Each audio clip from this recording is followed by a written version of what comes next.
What's up, guys? We are here once again with Sunny and BJJ Fanatics, and this time we're going to be looking at systematically attacking from top pins, mount. All right, and this is the one that everybody actually wanted. I was going to do originally side control, north-south, and mount all in one instructional, but what ended up happening is I got through side control and north-south, and it ended up being 8.5 hours of footage, before I even got to mount. So I figured I would split it into two separate instructionals, having side control north-south as one, and then spending a lot more time on mounts, going into some recoveries when people escape to half guard, things like that, a 3/4 guard, and then controlling and finishing from mount. What we're going to be looking at today is a deliberate approach from attacking in mount. What you see, especially in no-gi and especially in the mounted position, when people attack from top pins, is they use an opportunistic approach to attacking, meaning that if you're on top, you're mounted on the guy, the assumption is usually that she would be down on points and she has to create some kind of escape to go into an attack and thus win the match.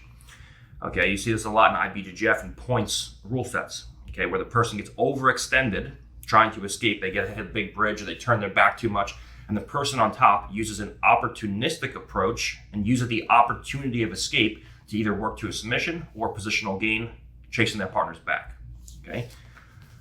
What we're gonna look for is a deliberate approach, okay? Meaning that the goals for the two of us are different.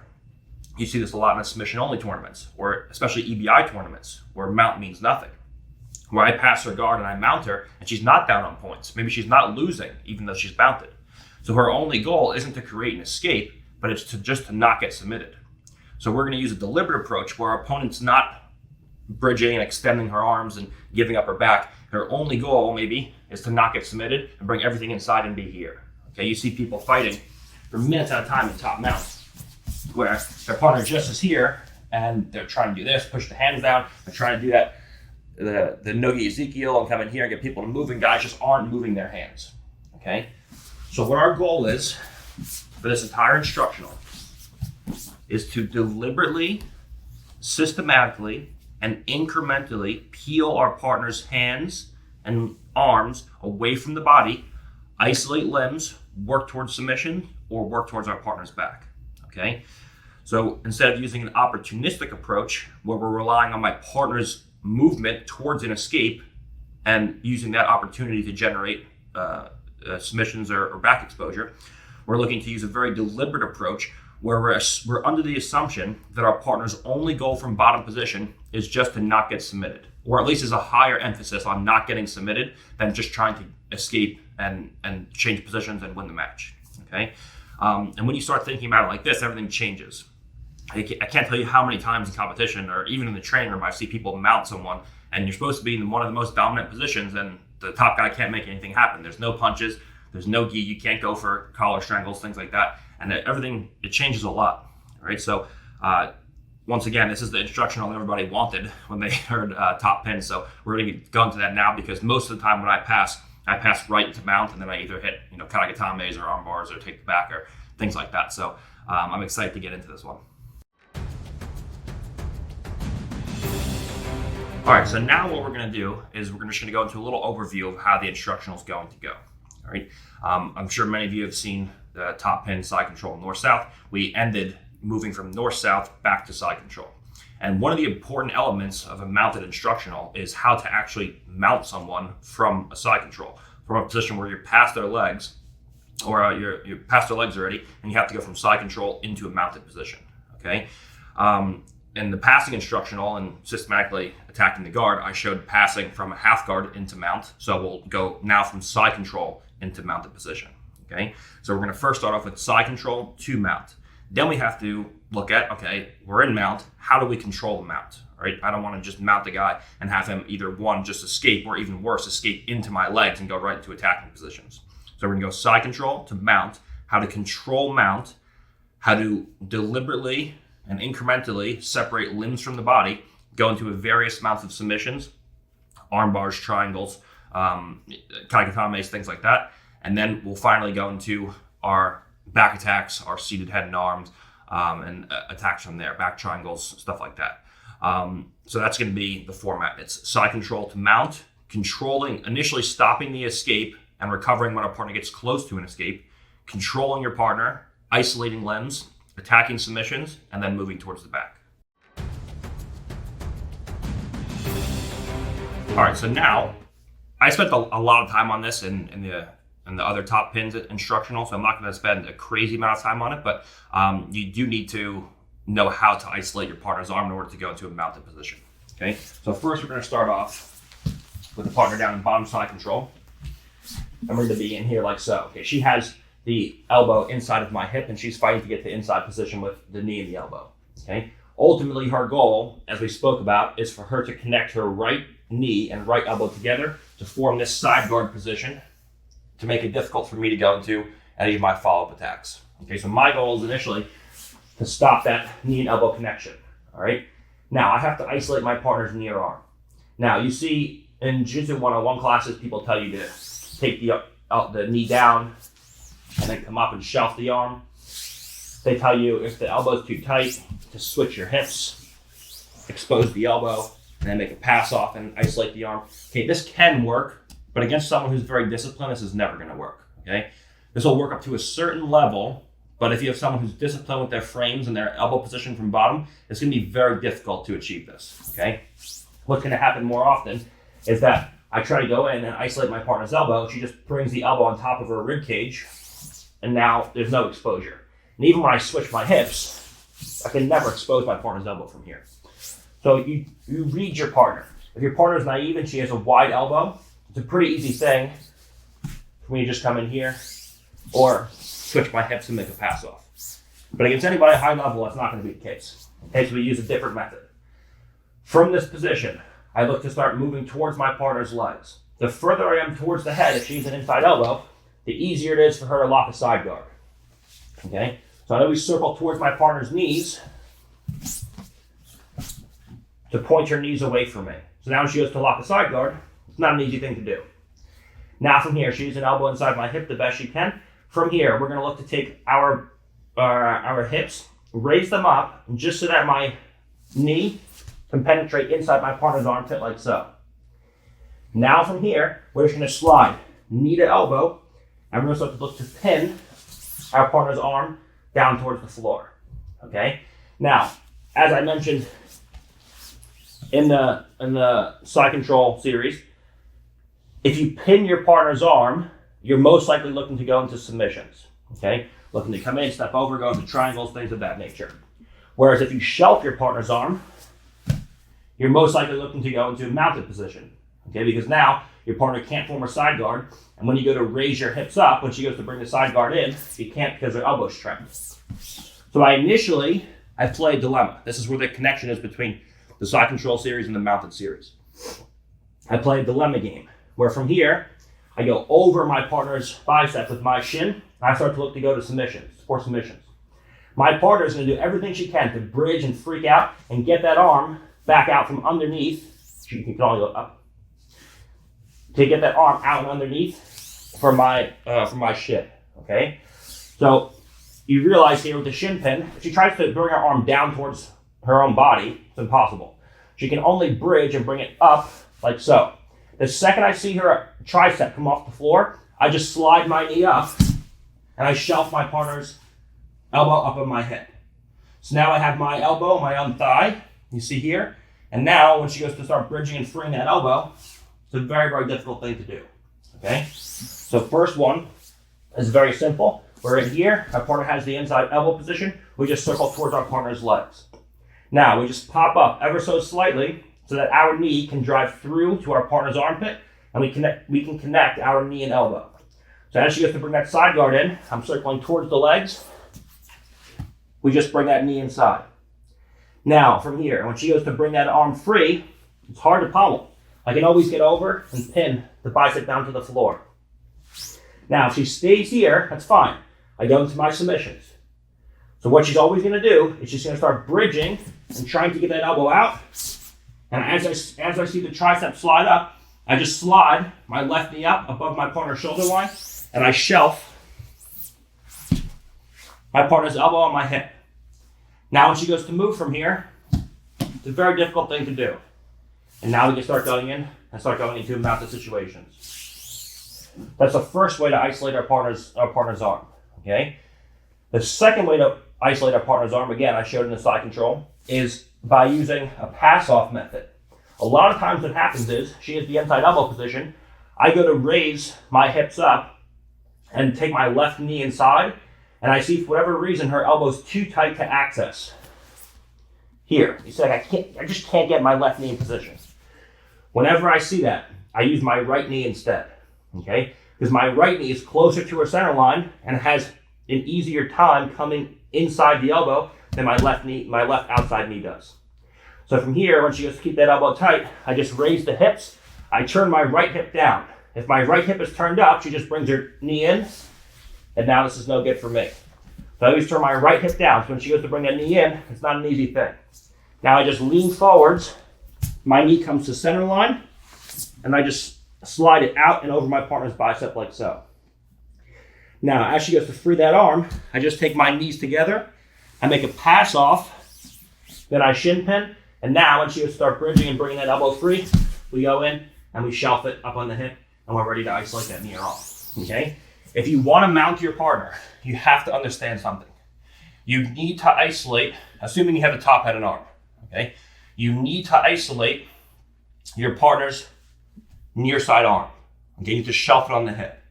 The reason for this is because if you don't, and you try to mount your partner, and she has this elbow inside, the second I raise my hips to go to put my shin on my shin across my partner's hips, if your partner's good at playing a side guard, every single time you go to do this, side guard comes in, okay?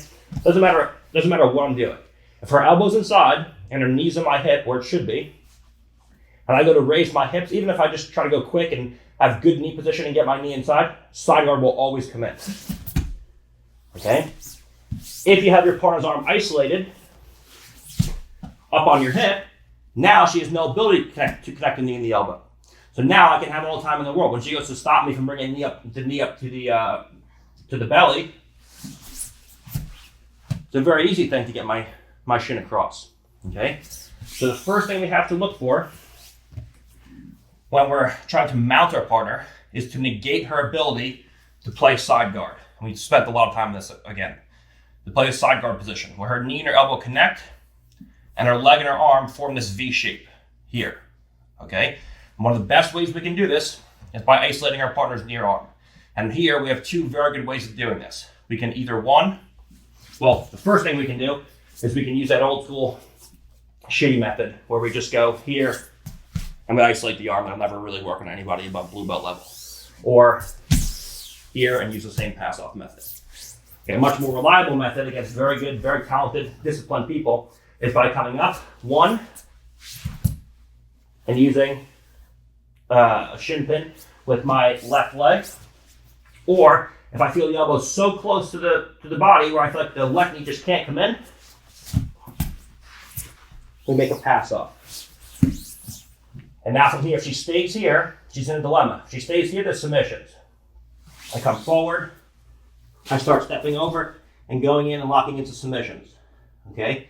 Now there's no turning back. When she goes to free that arm, she can't, the knee's on the floor. Now she gets put in all these triangle situations we looked at previously. So what she has to start doing is doing everything she can to free that arm. Good? And now from here, we shelf it up on the hip and we're ready to go in, okay? And now we can start going in, start mounting our partner from these situations. So two excellent ways of isolating our partner's near side arm, using either the top leg or using a pass off method over the bicep with the shin to pass from the right bottom leg to the top left leg. All right, so now we're gonna look at a bunch of different ways to mount from side control, different upper body grips. Right now we're looking at a top, head, and arm. Okay, your traditional, I pass, I'm in side control, mounting from here. All right, most of these mounts that we're gonna look at, whether it's from a top, head, and arm, whether it's from an over-under, whether it's from double underhooks, we're going to look to use a shin mount to mount our partner. The only one we're not going to use a shin mount is when we have a reverse underhook, and we'll look at that later. All right, but why is a shin mount so important? Okay, a shin mount is when, and we've all seen this used. A shin mount is when I isolate my partner's arms, and from here I take my shin up to my partner's hips like so. So that from here, when I slide across to my partner's far side and my knee hits the floor, I have my partner basically mounted, but I have my shin across. So now from here, when she goes to trap my leg, it's a very difficult thing. All right? This is going to be super, super important. What I don't want is to just come in like so, and then I can step over my partner's body. Okay? Number one, if I go to step over my partner's body, my hip comes up so high that if a strong person bridges, I can get off balance from here. Okay, it won't always happen, but it can happen. Number two, if I just try to step up and over, there's no reason why she can't just intercept my leg and lock it in between hers, and now I'm back into half guard.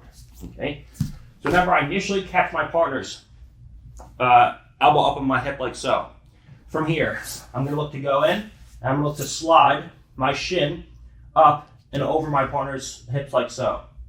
So that now from here, I just slide my my knee across, and I just put my shoelaces on my partner's near side hip. So now when she goes to trap my leg and move around, it's a very difficult thing. What I don't do is have a relaxed leg. So she can open up her leg, trap my ankle, and put me back in a 3/4 mount. I keep my shoelaces here, right below the hip. So when she goes to open up that leg, it's a very difficult thing, okay? And from here is where we're going to be doing all of our mounted situations from. Where now we can work from going from a shin mount to a true mount without our partner reaching over right away, hooking on the ankle, and pulling us back in, okay? So, just the introduction to the shin mount is the second we get in like so, we're going to immediately look to put our leg up. Our forehead comes down towards the floor, like so. And now from here, we're going to slide our shin up and over our partner's hips like so. Now, I move to this position, and I just hang out. When my partner from here goes to freak out and put me back in half guard and things like that, it's a very difficult thing. And now we'll look at ways to go from a shin mount into an actual mount without giving up a 3/4 guard or having our partner recover or bridge us off. Okay, so most of what we're going to be doing, going from side control into a mount, we'll go side control, the intermediary step, which is shin mount, and then to a full mounted position. All right, so now we're going to look at how we can actually mount our partner, just a very basic side control to mount. All right, then we're going to look at how to defend your partner explosively bridging after we do mount. Okay, so my partner's going to be down in front of me, and we're going to look at how to mount initially and counter my partner trying to trap an ankle. Your partner basically has two methods of escaping here, okay? She can try to reach over and grab the ankle when you mount, or she can explosively bridge and then try to recover as you mount, okay? So as we spoke about in the previous instructional, the intermediary steps are where I'm not as stable, all right? I'm very stable in side control, I'm very stable in mount, but the transition between side control and mount is where you get lost a lot of times, okay? So if you look at any high-level competition or even any low-level competition, high-level guys will time the intermediary steps so that before you actually establish mount, they'll hit an explosive bridge and hope to escape, okay? This is smart because the intermediary steps are where you're not as stable. So there are two basic ways of escaping from here. Is one, I step over, I go to mount, and she reaches over and tries to trap my ankle. And then from here, she uses her hand to push my knee down and tries to cover back to a half guard. Okay? Two, as I step over, and now she just gives a strong bridge in one direction. If she traps my elbow down, she can get me severely off balance or even take me over. Okay, so we're going to look at first how to just mount in a basic way. My partner tries to trap my leg back into a half guard. Okay, so we have the elbow up and isolated like so. Okay. Now from here, we're going to look to lean forwards, and we're going to take our shin up to our partner's hips. Now, it's very important what I'm about to mention here. When I go shin to hips, the goal is not to put my weight on my partner's hips. The more weight my partner has on her hips, the easier it is for her to move me when she bridges. So if I go here and I put all of my weight down on my partner's hips and she gives an explosive bridge, she's going to move me pretty easily from here. So my shin, the purpose of my shin pinning her hips down is not to put weight on the hips. It's just to control her legs and keeping my foot safe from being trapped within her legs. Okay? So when I put my shin across like so, I actually lean my weight towards my partner's head. So now when she goes to give a big bridge, you see, I just relax my leg. If I'm leaning towards the hips, she goes to bridge, now I get severely off balance from here. So I just play a game where I just hover over my partner's hips with my shin. When she goes to bridge, move around, go ahead. She finds she's not carrying any of my body weight. Now from here, we go in and we drive the knee across. Now, presumably she'll be freaking out from here, trying to move around and do escapes, all of those things. The first thing we're going to do is we're going to open up the right elbow. This will make it hard for my partner's hand to access my knee. The further my right elbow is towards my partner's shoulder line, the better. Okay? This will both prevent my partner from accessing my knee and from bridging me over in the clip we're about to look at. Now, the second my foot hits the floor, it's imperative that my foot lands above the hip line. If my foot hits the floor like so, and my foot's below the hip, and my knee's down towards the hips, she can reach over with her leg. She can pull me into a 3/4 guard. Now she can look to start pulling the elbow down. She can access my knee, and she can trap me in a half guard. Okay? So the second my foot hits the floor, my only goal in mind is to connect my knee to my partner's armpit. So 1, 2. So that my elbow and knee join together, and my knee comes right up to my partner's armpit. Okay? The second I do that, I take my foot and I mold my toes around my partner's hip, like so. So that now I can use it as a post on my partner's hip to elongate her body and make it harder for my partner to move. Okay? So the second I feel my foot come down, 1, 2.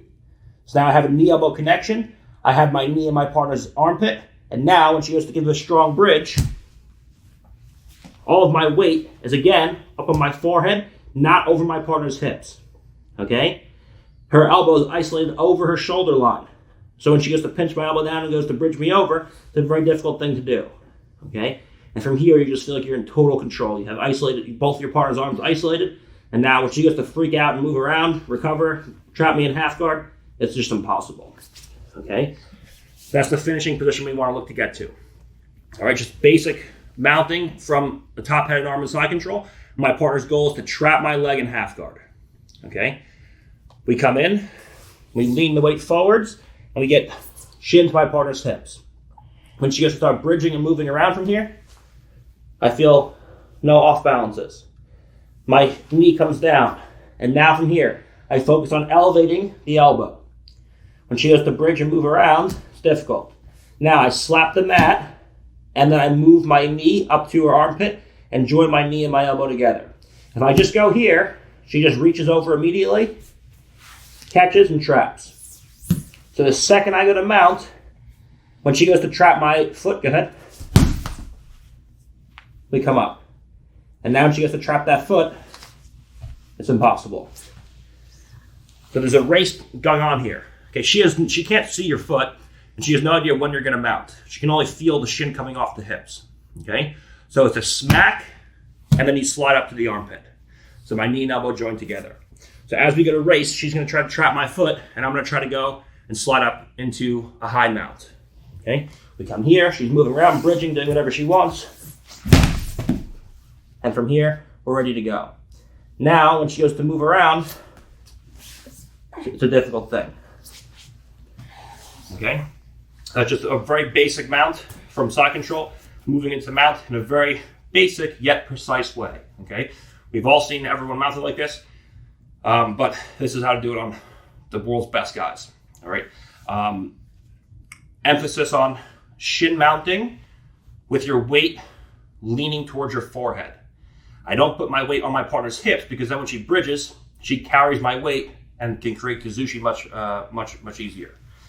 When I slide over and I get the knee to the floor, my goal when I'm moving from a shin mount, the intermediary step, into a mount, the stable position, is to slap the floor with my foot and then immediately slide my knee up to my partner's armpit, connect my knee and my elbow, and get my heel or foot connected to my partner's hip. Okay? This will make it almost impossible for your partner to bridge effectively or trap your legs in a half guard. Okay? Now we're going to look at if I go to start mounting my partner, she pulls the elbow down and gives a big, strong bridge in the direction I'm trying to mount and looks to off-balance me. How can we avoid an explosive guy just bridging me over as I go to mount them? All right, so now we're going to look at the same move we just did, but instead of our partner trying to reach over and trap my leg in half guard, she's going to try to pull the elbow down and just bridge in the same direction that I'm driving to mount. So as my momentum goes across the body, she bridges across the body and can get me off balance, okay? You have to understand that the only way that this will work is you're under the assumption that you have your partner's knee or arm isolated, okay? No amount of body positioning is going to stop you from getting bridged over against an explosive guy if they have a hand in the hip. So what that means is this will only work, what I'm about to show you, if your partner's knee or arm is isolated on my hip. If my partner has a hand on my hip, there's no amount of body position that's going to stop me. If she just explosively bridges and pushes with the hand, she's always going to elevate my hips over, provided she's, the same size or bigger or more explosive than I am, okay? The hand on the hip is so powerful. Your hip's coming up, you're driving across. One push to that hand is going to get you off balance and the elbow's going to get trapped, okay? So this body positioning to counter the bridge will only work provided that your partner's hand is shelved on the hip and she doesn't have that driving force of the hand on the hip, okay? So that makes it imperative that we trap our partner's knee or elbow up on the hip like so. So now when she has to push my hip, obviously she can't do it, okay? Now this time we're gonna look to go in, we shin mount initially, and this time we drive into mounted position. Now instead of her trying to trap, this time she gives a big bridge, she attempts to pull her elbow down, now she goes to bridge, and she gets me either completely over or severely off balance. Then I have to pull this hand out and then she's going into all of her escapes, okay? Whenever I see this, I'm gonna look to step a leg up and I'm gonna look to put a wedge behind my partner's far buttocks, okay? So what this will look like is she goes to bridge to one side, my foot will come up like so, and then I'll put a wedge behind my partner's far buttocks like so that my shin is in line with her hips, and from here I have a heel connected to her hip on the other side, okay? This way when she goes to bridge me over, she'll pull me into her own hips. So my left leg creates a wedge behind her hips that anchors me in place. So as I go to drive across, I go shin mount, and now the second I go to dismount is when she'll go to bridge, okay? Because as I go to dismount, that's when all of my weight is leaned to one side. Now from here, the second she goes to bridge, I move to a situation like so, okay? Now, from here, as she goes to continue to bridge, it's a very, very difficult thing to do, all right? And you see actually my thigh and knee are actually more on my partner's upper back, because I'm mounting from a side control. If I was doing it from mount, it would be behind the lower back and buttocks. But right now, it actually ended up high on my partner's scapula instead. Okay, but the concept is still the same. From here, as she goes to bridge, I catch my partner in a situation where the bridge now is very ineffective because my weight isn't over her hips. And two, I have a wedge behind my partner's body with my left leg. Okay, so the goal is to, one, take the power off of the bridge by raising your hips so that your partner bridges and there's no hip-to-hip connection. And 2, put a wedge behind your partner's body so that even if she does get a strong bridge off initially, you have a wedge behind your partner's back anchoring you to her. All right. So as we go to start sliding from a shin mount into a mount, I lead my way into my forehead. My forehead's going to be used to post out here somewhere. So as I go to mount, she goes to bridge. We move into a situation like so. So now she goes to bridge and turn. We put a wedge behind our partner's back. And now when she goes to move around from this position, she can't. She's forced to move back down to a position where from here she goes flat, and then we slide up into our same position we were in before. Okay? So we'll go in. We go shin mount. The second my foot hits the floor, she's going to try to explosively bridge to her left. So we're playing here. My knee hits the floor. Now as my foot hits the floor, we're in a situation like so. Now when she goes to escape, if she goes at a secondary bridge, it's a very difficult thing. And now as she goes to come back down, I just settle, I open the elbow, and then I slide my right knee up. Okay? So when your partner goes to explosively bridge to one side, if I feel like my elbow position is compromised, we're looking to change our body position so that there's no hip-to-hip contact, and I have a wedge behind my partner's body anchoring me into place. Okay? All I need is my heel connected to my butt or connected to my partner's hip, and my knee and quadricep connected somewhere behind my partner's body. Okay? In this case, in side control, it was the mid to upper back. When we look at this same move from mount, it'll be lower back and buttocks. Okay? And if you actually see when I passed, a good example of this is when I passed Vinicius at ADCC, he tried to hit an explosive bridge, and I used the same method to stay mounted on him. Okay, because he was pretty explosive. All right, so this is 2 good ways now to mount from a basic top-headed arm using a shin mount, both when our partner tries to use a half guard ankle trap and reach over, or start with an explosive bridge and use the bridge to create motion and then go into an escape. So now we're going to look at, instead of using a top-headed arm to mount, transferring over to using either an under-over or double underhooks. All right, now there are many reasons why you end up here instead of a top-headed arm. Maybe you pass from a half guard into a side control and you have double unders or an under-over, and you want to look to mount. Or maybe you find that you're in side control and you feel like you just can't isolate your partner's knee or arm. Or you feel like you're pummeling with your legs, but for whatever reason, you just can't get your partner's forearm up to the hip.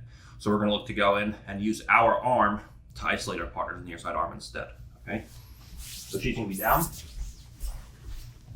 And for whatever reason, I either passed and I ended up here, or I feel like my partner's hand is inside, my partner's elbow is inside my hip, and I feel like for whatever reason, I just cannot get that arm shelved. I can't isolate it with my legs. Whenever I see this, I'm initially going to circle towards my partner's hips, like so. Now, I'm going to look to come in, and again, I don't want my partner's forearm coming to the inside position, because I want to fight my head back to the inside, as we spoke about previously. Once my head's inside, I keep my chin connected to my partner's shoulder like so. So that when she goes to bring that hand back inside, it's a difficult thing. Now I take my hand and I post to my partner's head. And I just make a quick push where I move my head from one side to the other. And now the choice is yours. From this position, we can either one, go under the elbow, lift past the hips and take an overhook, or we can go inside the elbow, and then from here we can go to double underhooks. Okay, typically what I use, my cue for whether I go with an overhook or an underhook, is my partner's elbow position. If I find my partner's elbow is on, or her hand's on my hip and her elbow's far away from the body, then I go underhook. If I see my partner's elbow's close to the body, and it's hard, obviously, for me to punch a strong underhook in here, then I go overhook. Okay? So I go underhook and overhook. Both are very, very good for control and for moving into mount. And which one you use is going to be contingent upon your partner's elbow position. If the elbow's far away, we can go inside and get an underhook. If the elbow's close, we go outside and get an overhook. All right. Either way, you're isolating your partner's far arm or partner's near arm. If I use an overhook, I pull my partner's elbow to my hip, like so. So that my elbow and her elbow get close to my hip like so, and now we can go and start to look to pass. If I use an underhook, I use one of two grips. I use either claws over my partner's shoulders, so that from here I can drive my elbows up high. Again, I want my elbows preferably over my partner's shoulder line, like so, okay? Or I can lock my hands in a 10-finger grip, and again, elbows come up high, right? Regardless of which one you use, all three of them are very, very strong. Whether you have closed hands, open hands from double unders, or you have it over-under. Everything remains the same now because my partner has no ability to connect that knee and elbow to get to a side guard. So from this position, I just come up, we shin mount, and now from here, we drive up and across. From this position, it's going to be harder now for my partner to bridge me over, even if she wanted to. Why? Because my head now is on the opposite side. So your partner is pretty much limited to trying to reach over and trap your leg in a half guard. If your head is across the center line on this side, and your partner goes to give a strong bridge hard, it's very, very weak in terms of power when you compare it to your partner trying to bridge when your head is far across to this side, and now as your partner goes to bridge, you can get really effective bridges. So understand that when you mount with your head on the near side, so here's your center line, the line that draws her body into two parts. If your head is on the near side of that center line, it's going to be incredibly difficult for your partner to use a bridging escape to the far side, okay? Because of the fact that all of your weight's on this side of her body. So when you're dealing with an exceptionally explosive person, you're better off switching your head to the near side, going underhook or overhook, and then using that method to mount, okay? When I go with guys like Nicky Rod, for example, okay, this is how I mount them. Because you know that the second you bring your foot across, he's bridging as hard as he can across to this direction, okay? If you're dealing with someone who's isometrically strong, but maybe not so explosive, then you can mount it either way, and you can take your head on the far side and mount like that. Okay, I do both, even with explosive guys, but if you're dealing with someone very, very explosive, it's generally better to take your head to the near side and pass than to the far side, because it takes away your partner's ability to bridge to that side, and they're pretty much stuck with using the ankle trap method to try to put you back into a half guard. Okay, mounting again with double unders is the same thing. We just come in, we drop our head to the floor, we keep our partner's shoulders pinned. Now from here, we just go in, we shin mount. When she goes to stop me from taking that shin up, or she goes to connect her knee and her elbow, it's impossible. Now we just drop across, and then immediately we go knee to elbow, and now we're ready to go in and control our partner from here. And again, because my head's on this side of my partner's center line, the near side, even though there's a size difference, you see that when she goes to, as I go to take my foot to the floor, she goes to give a strong bridge, I feel almost nothing.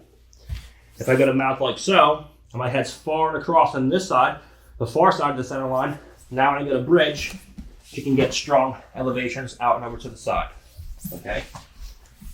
So, using underhooks and overhooks to mount your partner now instead of a top-headed arm, okay? The reason we use an underhook or an overhook is maybe one, we just passed out from a half guard and we ended up there, or two, because you can't feel or you can't isolate your partner's near side arm, shelf the elbow on the hip, and you feel like, okay, if I try to go shin mount with my head across the center line, she's going to post my hip and bridge me across. So if you feel like you can't isolate your partner's near arm with your legs, you take your arms across and isolate your partner's knee arm instead with your hands and your arms. Or number 3, you feel like you're dealing with an exceptionally explosive person, where even if you get an elbow shelved on your hip, when you go to mount and that foot hits the floor, they're going to give an insanely strong bridge to that side.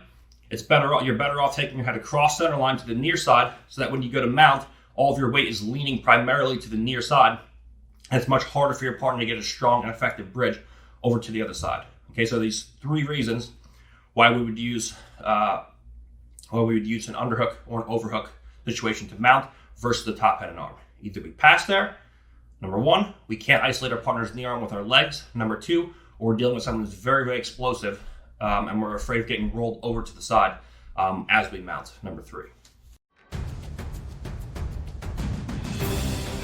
All right, so now let's look at how we can mount if we have not a top head and arm, not double underhooks, not an over underhooks. How can we mount when we have a reverse underhook? And why would we move to a reverse underhook? My partner's going to be down in side control. And a lot of times we go in and we start looking to isolate our partner's arms and look to start coming in and going over for Kimura attacks. Okay, so we chain attacks together where we go from submissions to positional gains. As my partner's worrying about a Kimura, for example, or other submissions, we can go in and start mounting our partner instead. Okay, so a lot of times we come through, we start pulling our partner up, and we start finding ourselves in situations where our partner's pulling the elbow down. It's hard to start isolating my partner's arm. Okay, whenever I see this, I can just switch my hips and sit like so, whether it be over my partner's shoulder or whether I feed to a situation where I'm under my partner's arm. Okay, when you're under your partner's arm, you are less susceptible to her bridging you over in this direction. Okay, but you're more susceptible to her pushing you down the body and scooting out and either escaping or creating back exposure. When you're over your partner's arm, you're less susceptible to her pushing you down the body because she only has one hand to push now, but you're more susceptible to her bridging and getting you off balance here. Okay, so just understand that these are the pros and cons to each of these positions. Okay, if you're over your partner's arm, what I typically look for is what her arm is doing. Okay, if she goes to start, I usually keep my hand somewhere in here by my face, so that if from here she goes to give a strong bridge and she goes to take her hand up and over my head and go to take me over in this direction, I usually keep my hand by my face, and when she goes to do that, I can go inside bicep tie, and now we can go in and start isolating my partner's arm for Kimura. Okay, so normally what people will start to do is they'll start to tuck that arm down like so, and now this makes it easy for you to start going into mounted situations where I'm fiddling around with the arm, and then from here I just grab my partner's legs and I move her legs in towards me. Now when I do this, I look to connect my left knee to my partner's bottom hip. Okay, and now I'm going to look to take one big step over my partner's legs. Now, how I'm going to mount from here is contingent upon my partner's near side elbow position. Right now,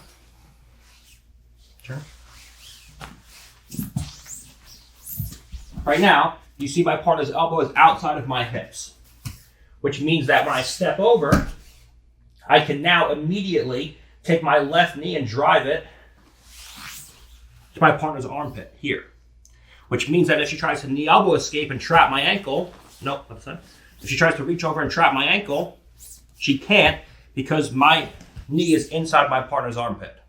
Okay, and we'll talk more about this, why this is important later. Okay, so if I feel like my partner's elbow is in bad position, it's outside of my hip, whether I'm mounting from here or whether I'm mounting from here, I move into a situation like so.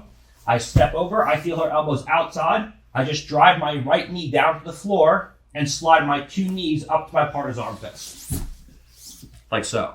And now she can never trap my ankle. If, on the other hand, I feel like I sit and my partner's elbow is connected closely to a rib cage, now I can't do that because this is what's going to happen. When I go to step over, now I go to slide my elbow up or my knee up, and now she can go right into a knee elbow escape and create separation. If I keep my knee down by the hip, where it is, as I go to mount, I step over. If I drive my knee up, or if I drive my knee up, she can knee elbow escape. If I don't drive my knee up, she just reaches over with her legs, traps my ankle, and drags me back into a half guard. So in the event I see my partner's knee or elbow is tucked, that's my cue now to start mounting in our second variation, where I step over number one. Okay. Now, number two, I'm not going to mount until I can connect my two legs and swisher my left leg to this side. So there's a couple ways that I can do this. If my partner's feet are up somewhere towards me, I can access my partner's bottom leg and I can use it to pull the leg off the floor. A lot of times you won't be able to do that. So I just take my hand underneath my partner's far buttocks and I use a back heeling motion with my right leg underneath my partner's hamstring above the knee, so that from here I can wedge my knee underneath my partner's legs and connect my two legs like so. So that now, as I go to mount my partner, I can swisher my left leg to this side of the body. What this does is it denies my partner ankle exposure. So as I go to drive my left knee down, my left ankle swishers underneath the two legs. So now I don't have to drive my knee up, because if I drive my knee up, she has the elbow escape. But when she goes to trap my ankle from here, and she goes to reach over to this side, there's no ankle. It's not outside of her legs anymore. It's on this side of the body. So I swish my two legs underneath, and now from here, I just play from here. Now my partner goes to start knee elbow escaping, I can start punching in underhooks and going into mounted situations where I can expose my partner from there. Okay? So whether we mount with a traditional, we just step over and we slide the two knees up, or whether we have to swish the legs is going to be contingent upon your partner's near side elbow. Okay? So we look to switch our hips. Maybe we're going for Kimura as we play here, and now we want to start to go into mounted situations. Okay? Whether we sit like so, or whether we go like so. It doesn't make a difference. Okay? Just understand the pros and cons of each situation. Maybe if I'm in north-south, for example, I want to mount my partner. I'm in here, and I want to start to look to go into mount. I feel like I can't get anything going in. I move back to side control. I sit through, and now I can go into mount. All right, there's a ton of different situations that will end you up in one of these two positions. Understand that if you're underneath your partner's armpit, she has the ability to push you down and away and look to scoot out and create space to go into escapes or counterattacks.